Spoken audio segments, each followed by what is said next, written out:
আসসালামু আলাইকুম, আমি সানিয়াত ইসলাম।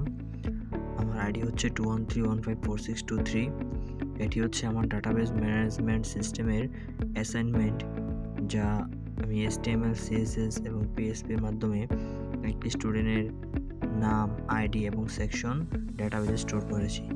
এখন চলে যাব আমাদের কোডে। এখানে আমি দুটি ফাইল ক্রিয়েট করেছি, HTML index.html এবং process.php। index.html এ আমি প্রথমে করেছি CSS এর কাজ, তারপর করেছি HTML কোড, যার মাধ্যমে ফর্ম তৈরি করেছি, ফর্ম স্ট্রাকচারটা, এবং CSS এর মাধ্যমে সেটি। এখানে PHP কোডে প্রথমে সার্ভার নেম হিসেবে লোকাল হোস্টকে নিয়েছি, সার্ভার নেম রুট নিয়েছি এবং ইউজার ডাটা থেকে আমরা ইউজারের ডাটাগুলো স্টোর করেছি। এখানে আমরা যে কোডটি করেছি PHPর, তার মাধ্যমে আমরা যে ইউজারের যে ইনপুটগুলো নেব তা আমাদের যদি আমরা সাবমিট করি তাহলে আমাদের সেটি ডাটাবেজে স্টোর হবে। এখন আমরা দেখতে পাচ্ছি আমাদের সেই আউটপুটটি HTML CSS এর মাধ্যমে। এখন আমরা এখানে ইউজার ইনপুট নিব, নেম, ইমেল এবং সেকশন।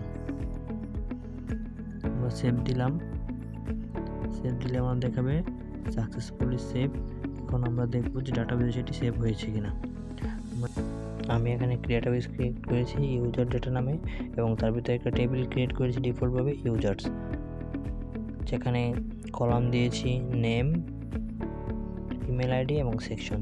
আমরা দেখতে পাচ্ছি আমরা প্রথম যে ডাটাটি ইনসার্ট করেছি সেটা সাকসেসফুলি এখানে সেভ হয়েছে। এখন আমরা দেখব আরেকটি ডাটা ইনসার্টের মাধ্যমে আমরা সেটি হচ্ছে কিনা। এখানে প্রথম যে স্টুডেন্ট ডাটাটা নিয়েছিলাম সেটি রিমুভ করব এবং আরেকটি সেকেন্ড ডাটা নেব অন্য নামে, চেঞ্জ করছি, নামকে চেঞ্জ করেছি, এখন ইমেলকে চেঞ্জ করতেছি। ইমেল চেঞ্জ করার পর আমরা সেকশনটা সেমই রাখবো, তারপর সাবমিট দেব। দেখতে পাচ্ছি সাবমিট হয়েছে, সাকসেসফুলি সেভ। এখন দেখবো আমরা দ্বিতীয়টি সেভ হয়েছে কিনা। হ্যাঁ, দ্বিতীয়টি সেভ হয়েছে, আমরা যে ডাটা দিয়েছি সেভাবে সেট হয়েছে। এটি ছিল মূলত আমার অ্যাসাইনমেন্ট ডাটাবেস ম্যানেজমেন্ট সিস্টেমের। Thank you.